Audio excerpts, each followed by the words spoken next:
Okay, Itamekskanatoni, good morning. It is about an hour past the dawn on the last day of November, the 30th, 2017, in the lunar cycle Itochkanako Gotoiniitkdast, when the rivers freeze entirely over. And we're almost halfway through the lunar cycle and the rivers aren't anywhere near freezing over yet. In fact, I'm here at Spopikimi, and the waters on the pond are probably 50% open, which in the 14 years of surveying this place that I've done, you know, weekly, a couple times a week, I've never seen them open this late into the winter cycle.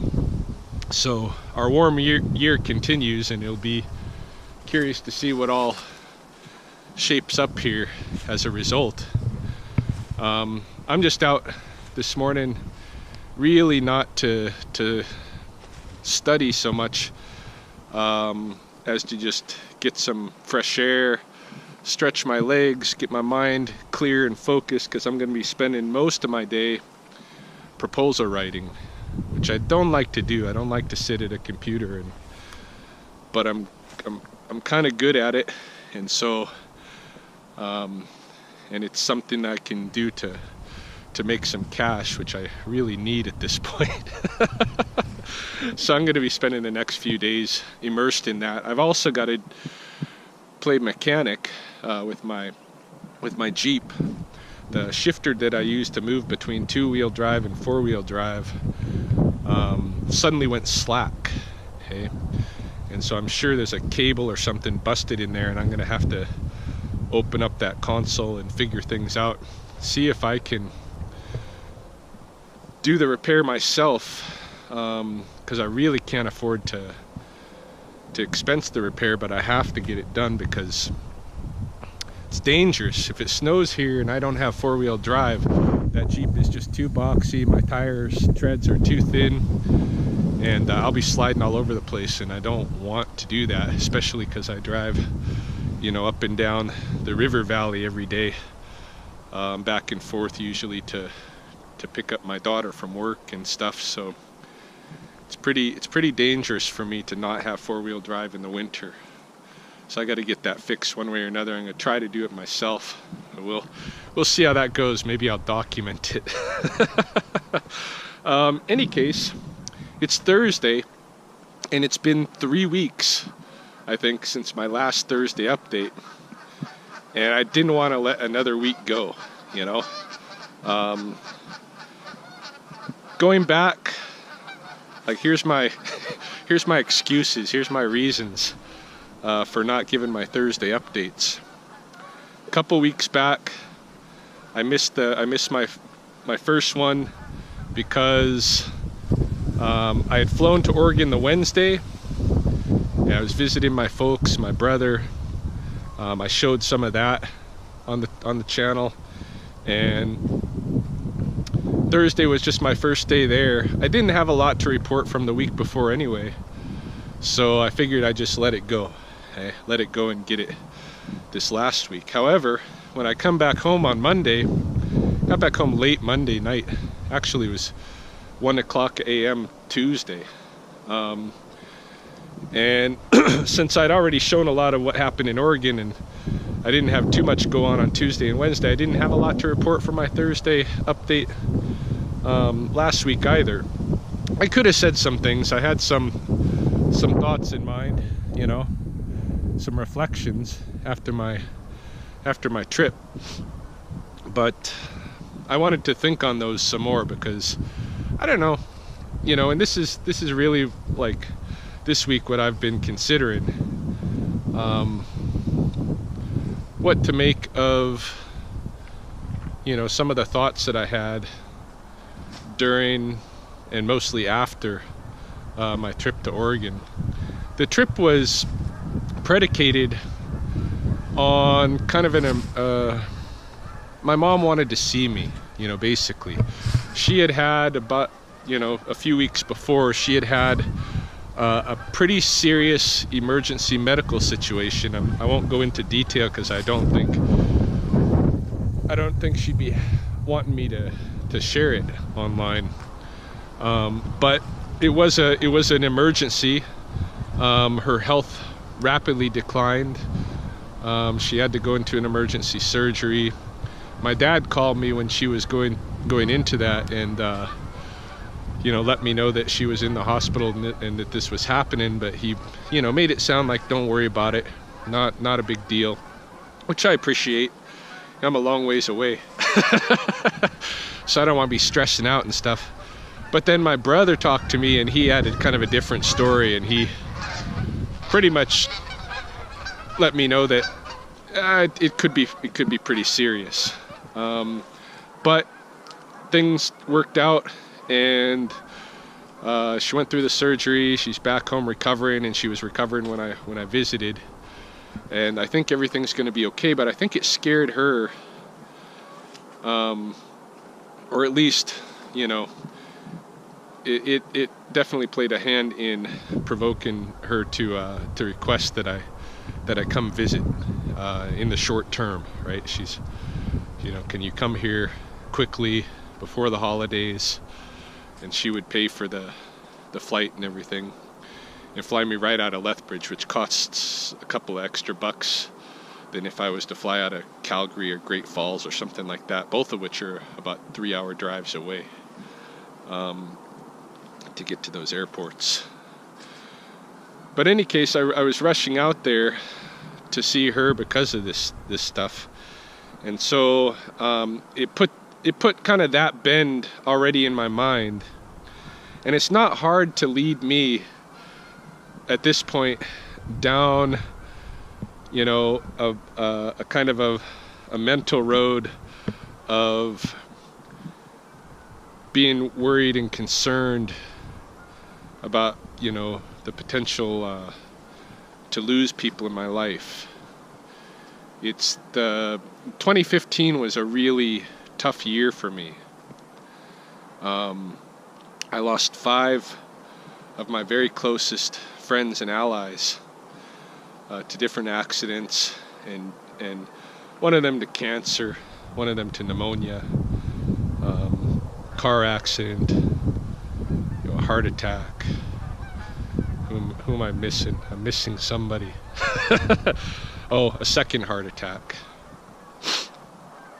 And so, the people that I lost were my closest friend and business partner. I lost a woman who had been really instrumental in kind of bringing me into post-secondary education and supporting my work there. I lost my very close friend who was a partner on my beaver bundle, who was like my sacred brother in the Blackfoot tradition. I lost my elder who was teaching me, who was transferring to me. Luckily, I've got enough of what he had to transfer to continue on with the ceremony. And I lost a guy who me and Mahoney and our family considered like a grandfather, like a grandpa. In fact, we called him Grandpa Frank. So all these people were very close, and lost them all within the period of a single year.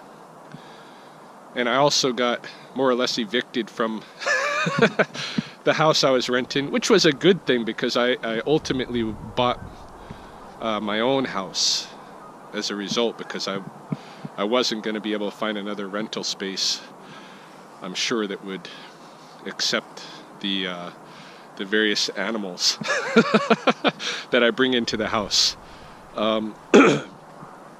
And I lost my job. I lost my employment at the college. After my boss died, the president of the college, and then after my good ally and business partner there, my colleague, passed, and he was really kind of a protector for me there.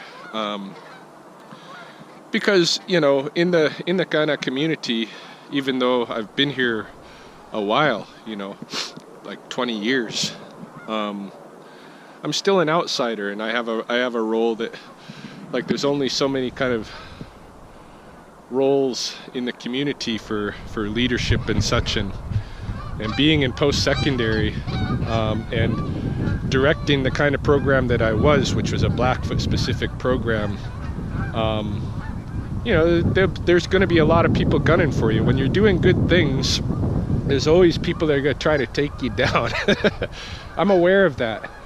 But so 2015 was a really rough year for me, and I haven't entirely worked my way through that, you know, in terms of the emotional results.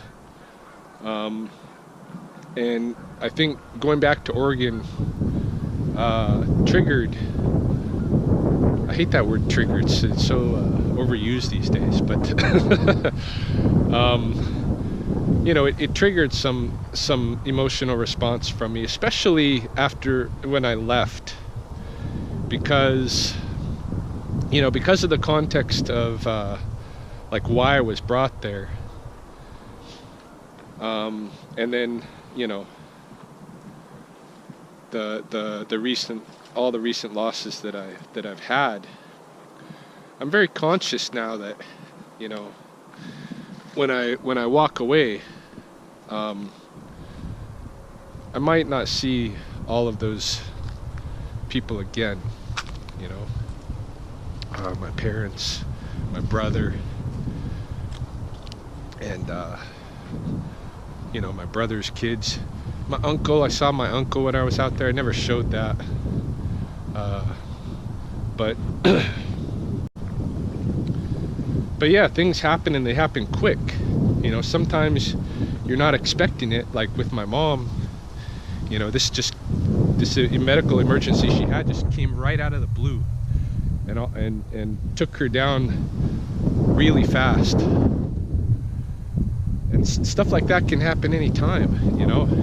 And as soon as I got home here, I was reminded of that, because I came to visit Spopikami, you know, the wetlands here, and just as I pulled in, all the bushes that were there, all the berry bushes and stuff that, you know, every time you pull in here with those berry bushes, right away there was animals to look at. There was birds, and there was things happening. There might be rabbits in there, there might be deer, pheasants, you know, always magpies and chickadees, and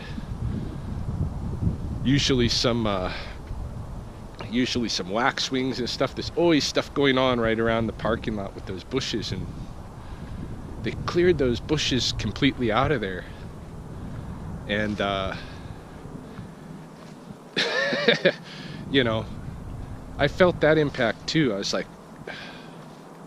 was upset about it, and I had to talk to a few different friends in the city, you know, to kind of relax a little bit more about it. But I was pretty bent originally, you know, and it was just a reminder to me that things so quickly can go, and that there's a lot of just destruction, like needless destruction. And especially for a guy like me who's very aware of the wildlife, this is a wildlife park, and that was a significant impact for the wildlife. I'm glad this morning I'm out here and I'm seeing, you know, this chickadee just sounded, the geese have been passing overhead, magpies have been swooping by to check me out to see if I've brought anything with me to offer. I didn't, unfortunately, but I'll probably return tomorrow morning for another walk around and more of a survey, more of a study. Any case, the day after I did that walk around here, when I saw that the bushes were gone, I took another walk, and this time I went, you know, across the road. Just across the road, there's a big section of land over there that's been for sale for years, and I've been eyeballing that area.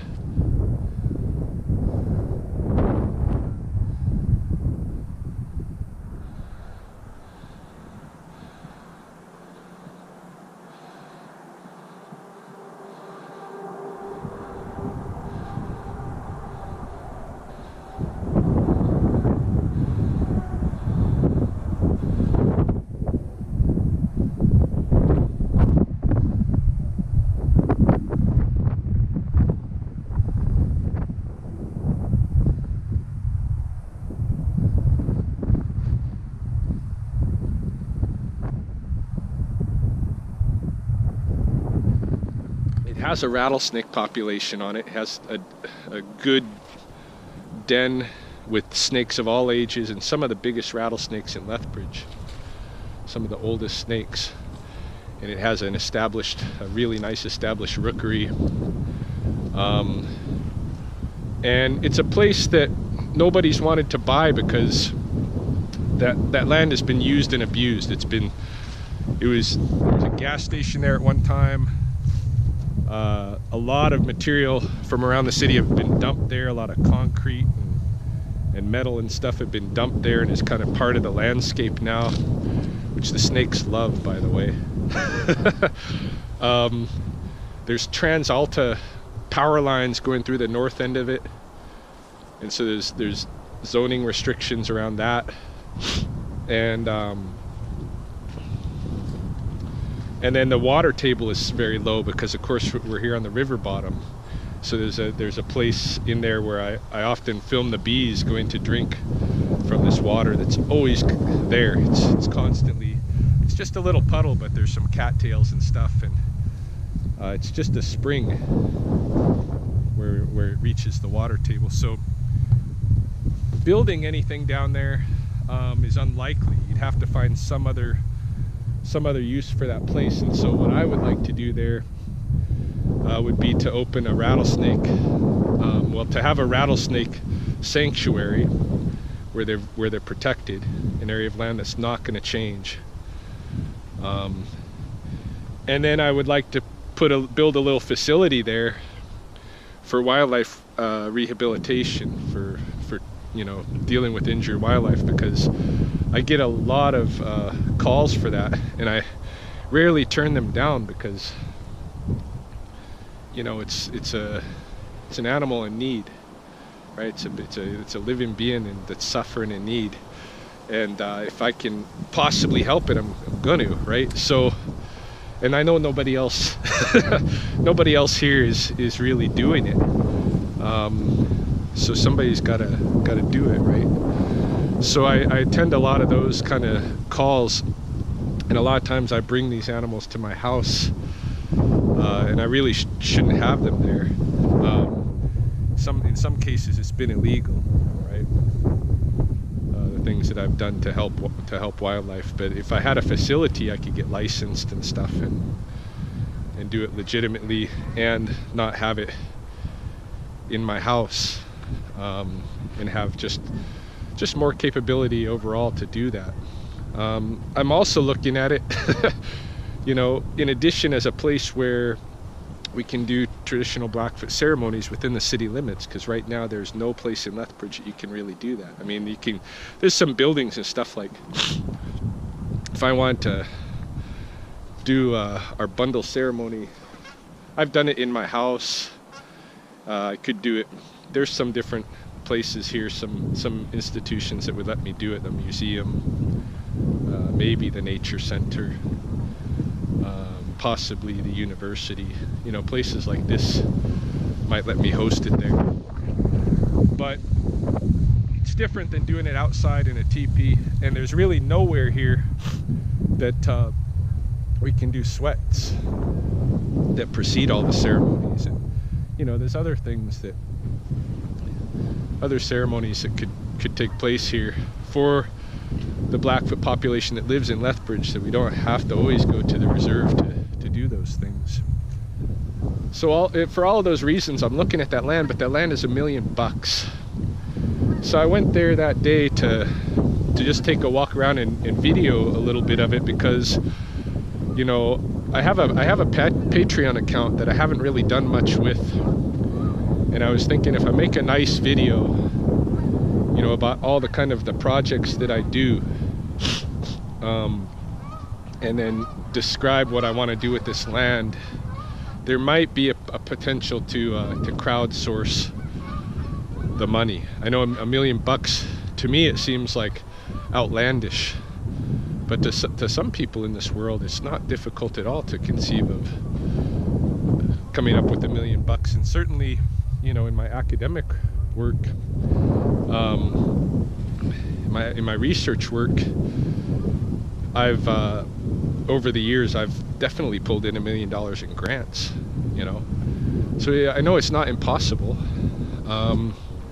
So I'm thinking about that. I went out to videotape some segments, just to look at the land, to look at the place, and I thought maybe I'd make a video later and narrate this kind of thing. But while I was walking around there, I had a bit of, I was reflecting on things still, you know, and I had a bit of an insight into my mind, I think, and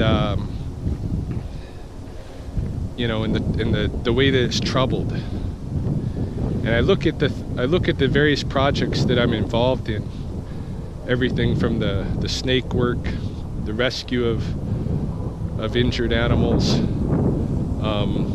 the Blackfoot language work, the ceremonial, the cultural work, a lot of what I do in post-secondary. I look at all these different projects and stuff, and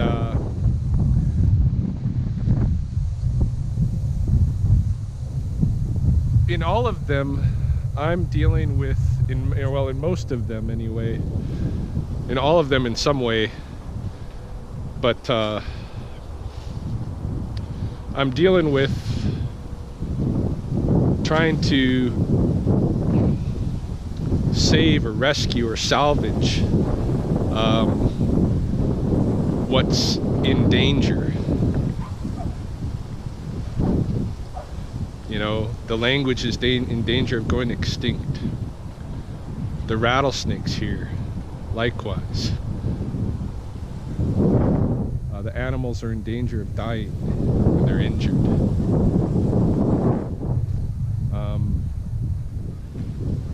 You know, the cultural knowledge, the indigenous knowledge, is in danger of being lost with the globalization of the mainstream that we all belong to.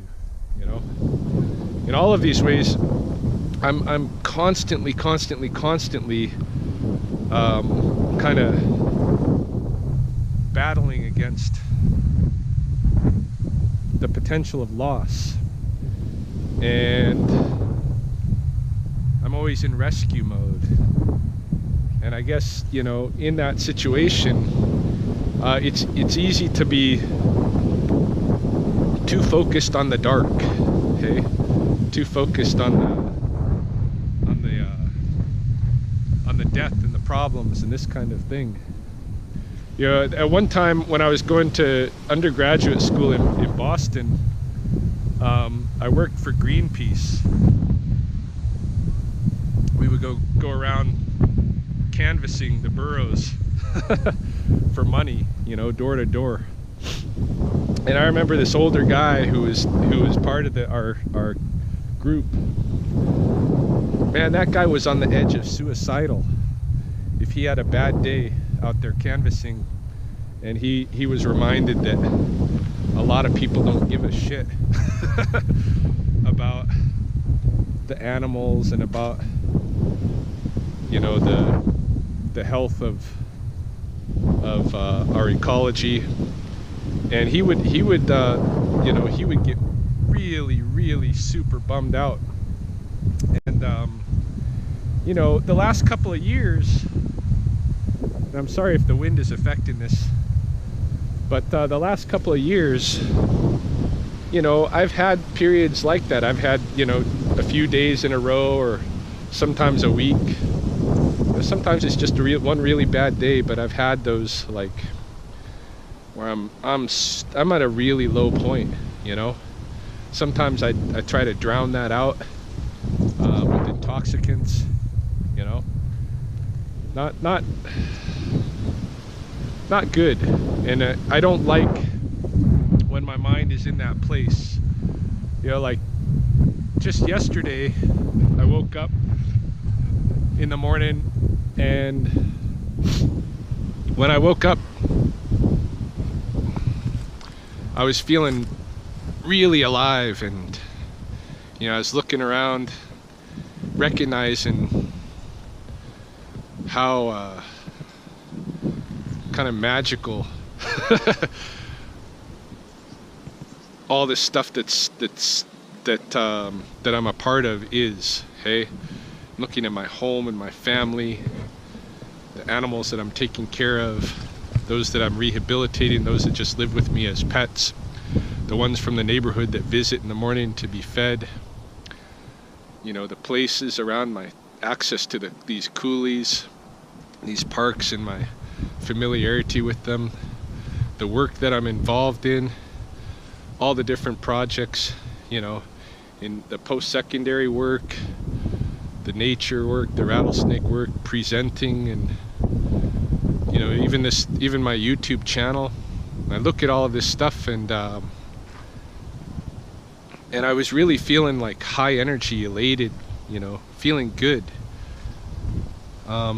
That's of course how I want to feel more of the time, but I think I've been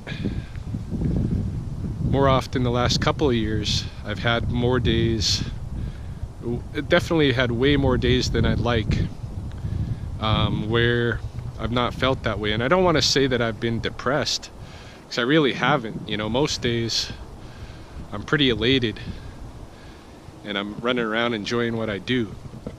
But there are these periods, and I sometimes make myself sick in those, like I say,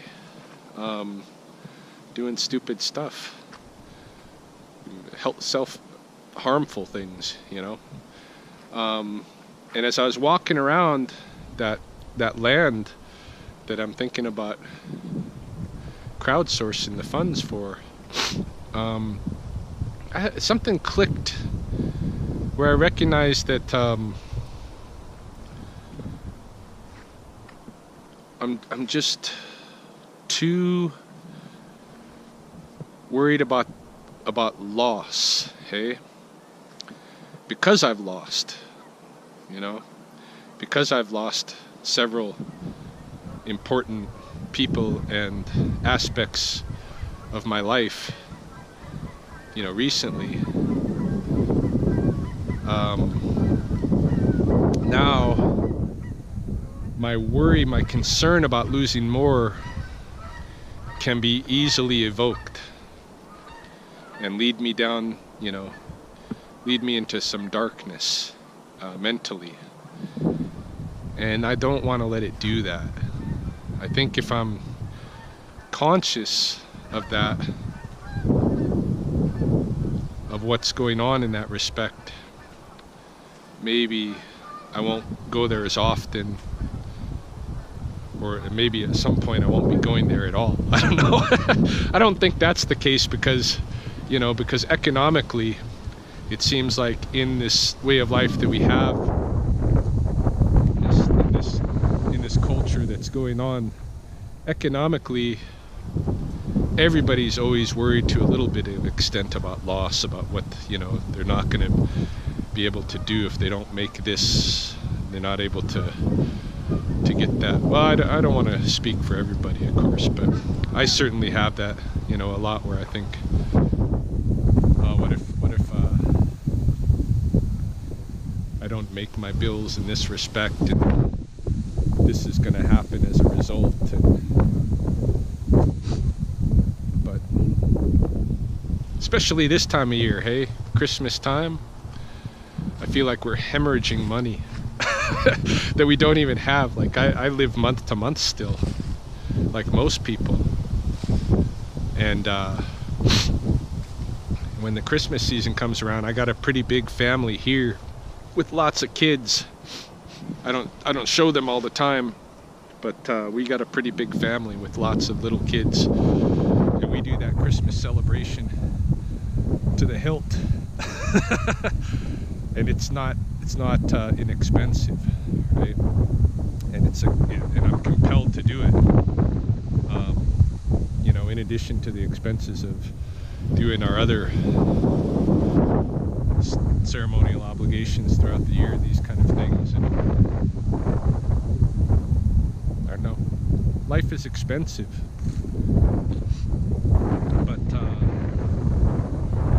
but yeah, I'm recognizing that I too easily am in that fear mode. And that fear mode brings me down, and I don't need to be in that fear mode.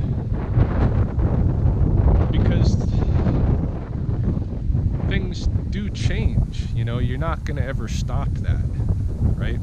And bad things happen, and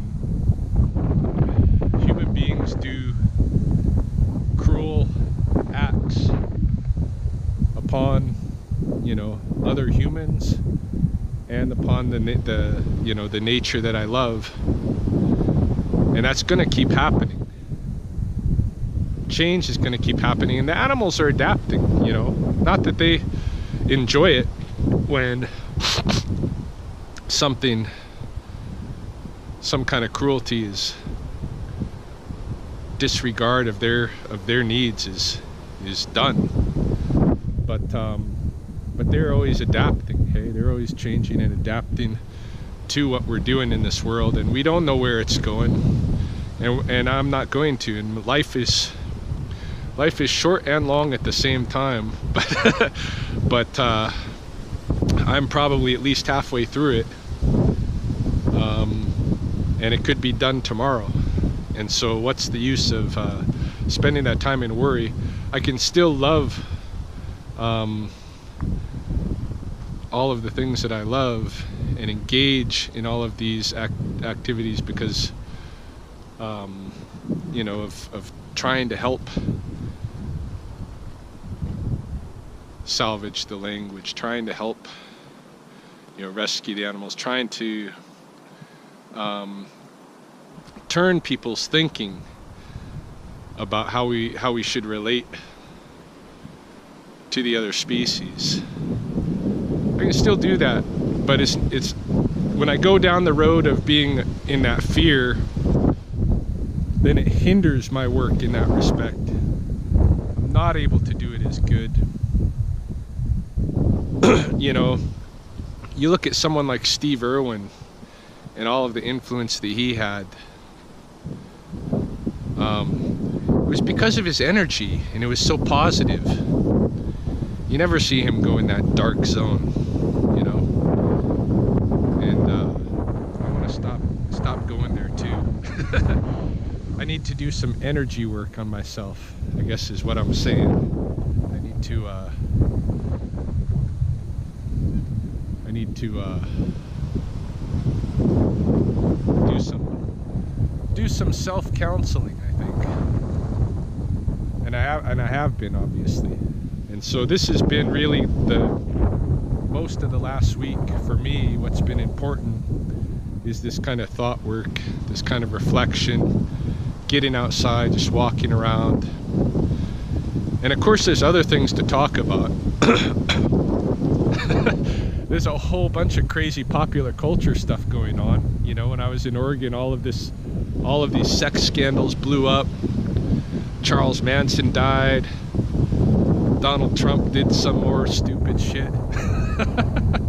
This week we might have a nuclear war starting. I shouldn't say starting. I think a nuclear war will go pretty quick. A nuclear event. There's some major popular culture stuff to talk about. I think if Mahoney's up for it, maybe this week her and I can sit and have some conversations on video about some of those things. I'm not going to try to handle them in this update. This update's already a half hour long as it is. Sorry guys, but yeah, I guess for a journal piece for this past week, that's about it. Hey, that's about it, and it's as honest as I can be in a video journal, to record what's gone on with me. And I'm hoping that over this next week I'll have some fun enjoyable things going on that I can report and have some humor and be laughing and have a good time. I did have a great time in Oregon. It was really nice to see my parents. It's really nice to get out and do some exploring with my dad, my brother. Again, you don't want to just go there and be constantly in memory lane. And I spent a day there, looking at what was past and what was lost and that kind of thing. But you don't want to be in that mode all the time. You want to make some new memories, and we did, and that was good. So yeah, I guess that's a wrap for this week. Heavy stuff, perhaps, but needed to happen, and it was, it was good to get out there and see them, and it's nice to be home and getting back in the routine again, even though I only left it for a few days. Yeah, so that's about it. And hope you're all out there having a good week too. Try to enjoy Christmas. Don't get brought down by the economic weight of it.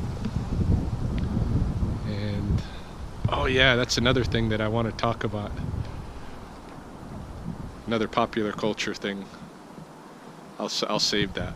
But anyway, thanks for listening, those of you who spent your whole half hour doing so.